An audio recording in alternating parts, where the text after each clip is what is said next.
พี่น้องท่านผู้ฟังสุภาษิตโบราณลาวเฮาเคยกล่าวไว้ว่าคันว่าได้ขี้สร้างกั้งห่มเป็นพญาอย่าสุลืมเซาหน้าผู้ขี้ควายก้อนกา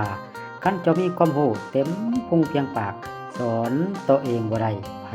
สิย่องว่าดีขอกลับทักทายสบายดีพี่น้องปองปาย FC บ่าวอาจารย์สมสนุกคนมักใหม่เบิดสู่ผู้สู่คนพี่น้องเนาะก็ถือว่ามื้อนี้บ่าวได้นำเอาภาพบรรยากาศการออกแรงงานเพิ่นเนาะการออกแรงงานรวมประจำบ้านพลม่วงของพวกเฮามื้อนี้ก็เป็นมื้อวันพักวันผ่อนพี่น้องเนาะบ่าวก็ได้มีโอกาสได้มาร่วมออกแรงงานสามัคคีนำเพิ่นพี่น้องเนาะจุดประสงค์ก็แม่นมื้อนี้เพิ่นพากันแปลงคลองทางพี่น้องเนาะแปลงคลองระบายน้ำเพื่อเพิ่นจะได้มีการกะเกียมเทคอนกรีตว่าซั่นเนาะตามที่ทางแผนของเจ้าอธิการวัดเพิ่นได้วางไว้พี่น้องเนาะเพิ่นจะได้มีการเทคอนกรีตเนาะภายในเส้นทางเนาะใจกลางบ้านโพนม่วงของพวกเฮาอันนี้ก็แสดงให้เห็นถึงความสามัคคีเนาะของพ่อแม่พี่น้องชาวบ้านเฮาเนาะยิ่งชายน้อยใหญ่เนาะเป็นรวมกันเป็นจิตหนึ่งใจเดียวเนาะพากันออกแรงงานพี่น้องเนาะเพื่อเททางคอนกรีตภายในหมู่บ้านของพวกเฮาเพราะว่าในบริเวณเขตแถบเมืองจำพรของเฮานี่ก็ถือว่าหลายบ้านก็แม่นได้มีทางคอนกรีตอย่างได้พี่น้องเนาะแต่ยังแต่เขตบ้านเฮายังบ่ทันได้มีฉะนั้นหลังจากที่เสร็จสิ้นจากการเฮ็ดบุญเฮ็ดศีลหรือว่าหารายได้ส่วนหนึ่งก็สร้างวัดพี่น้องเนาะส่วนหนึ่งก็มาสร้างถนนหนทางบ้านเฮานี่แหละพี่น้องเนาะให้มันจบมันงามนี่เป็นบ่เพิ่นก็มีการขุดคลองที่กันเตือนสักก่อนเพิ่นว่าแล้วจังเทคอนกรีตตามหลังมันจังสะดวกสบายพี่น้องเนาะท่านมื้อนี้ก็ชาวบ้านพะม่วงเฮาก็ได้รวมตัวกันเป็นจิตหนึ่งใจเดียวเพื่อเฮ็ดเพื่อบ้านเพื่อเมืองให้มันจบให้มันงามคือบ้านคือเมืองเพิ่นพี่น้องเนาะแขกไปไทยมาเพิ่นมาเบิ่งมาเห็นก็โอ้บ้านพะม่วงเฮามีความสามัคคีกันได้เพิ่นว่าวัดก็งาม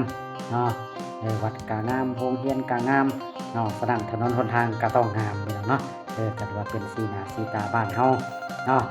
สันมื้อนี้ก็ถือว่าประชาชนก็มามากหน้าหลายตานี่ก็ทางหัวหน้าทีมงานวงดนตรีชายน้ำซุยเฮาก็มาพี่น้องเนาะทางเป็นทวีชัยอุปสมบัติเป็นกับบริปะบริไลได้พี่น้องนะมาสวยมาเบิ่งมาแย่งมาซอยกันพี่น้องเนาะคนละไม้คนละมือช่วยกันขุดช่วยกันคนช่วยกันโคตรอันนี้ก็ทางทีมงานในบ้านเพิ่นเพิ่นก็มาคอยติดตามมาเบิ่งมาแย่งมีทางอาจารย์เพิ่นอาจารย์เพชรอาจารย์เพิ่นจะมีน้ำเย็นมาเสิร์ฟนี่ก็ทางครูบำนาญเฮาเพิ่นก็มาเบิ่งมาแย่งมาเฮ็ดมาน้ำลูกน้ำหลานพี่น้องเนาะแสดงเห็นถึงความสามัคคีเพิ่นว่าความสามัคคีเป็นบ่เกิดแห่งความสำเร็จคือเพิ่นว่าเลยเนาะผมบ่หลายให้ตื่นสองพี่น้องบ่หลายให้ตื่นเสี่ยวตื่นเก้อความสามัคคีเฮ็ดหยังก็ได้พี่น้องนะครับว่าเฮามีความสามัคคีกันคันว่าผิดของต้องเถียงกันโอ้เฮ็ดหยังก็ยากพี่น้องเนาะฉะนั้นเฒ่าแก่โบราณเพิ่นจึงมีคำสุภาษิตสั่งสอนพวกลูกหลานให้เกิดไปให้โลนเฮ็ดหยังก็ตามให้หักแพงสามัคคีกันเพิ่นว่าเนาะเพราะว่าความสามัคคีมันแม่นก้อนกำลังอันมหาศาลก็ถือว่าก่อนประเทศชาติบ้านเมืองเฮาจะได้รับการพัฒนาจะได้รับการปลดปล่อยกันแม่นความสามัคคีของบรรพบุรุษเฮาผู้นำเฮามีความสามัคคีกันเป็นที่ให้ประเทศชาติเฮาก้าวสู่ความเจริญรุ่งเรืองศรีไร่ก็ถือว่าหลังจากที่ออกแรงงานแล้วพี่น้องเนาะเพิ่นก็ได้มีการกินข้าวสามัคคีพี่น้องเนาะถือว่ารับประทานอาหารเที่ยงพี่น้องเนาะก็ถือว่าเป็นอีกมุมหนึ่งที่แสดงเห็นถึงความสามัคคีพี่น้องเนาะ กินข้าวรวมพาเฮ็ดเวียกร่วมกันพี่น้องเนาะนี่นำหน้าพาทางโดยทางท่านเลขาเพิ่นเนาะทางนายบ้านแล้วก็ทางเจ้าอธิการวัดเพิ่นเนาะแล้วก็ทางเพจยิ่งนี่เพิ่นกินข้าวสามัคคีแล้วก็ร่วมเวียกร่วมงานกันพี่น้องเนาะอันนี้เป็นนิสัยของคนลาวเฮาเวลากินข้าวกินน้ำจะได้มีกันโอ้ลมเนาะนี่ก็ทางหัวหน้าวงดนตรีไทยน้ำสวยเพิ่นเพิ่นก็มาโคให้พี่น้องเฮาฟังพี่น้องเนาะ เอานี่แสดงให้เห็นถึงความสามัคสามัคคีของพี่น้องบ้านเฮาพี่น้องเนาะไปพุ่นกินข้าวมาพี่กินข้าวเฮ็ดเวียกเฮ็ดงานนั่นก็ตามเนาะก็ถือว่ามันเป็นมูลเชื่อมาแต่ดึกดำบรรพ์พี่น้องเนาะมูลเชื่อมาแต่ดึกดำบรรพ์มูลเชื่อแต่เก่าแต่แก่พี่น้องเฮาพี่น้องเนาะ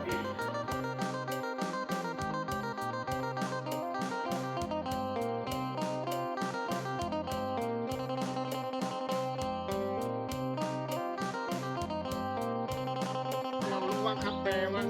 แม่วันคำบอกวันเขาจะรู้นะมึงมาแต่พูดแล้วมึงโง่ไปที่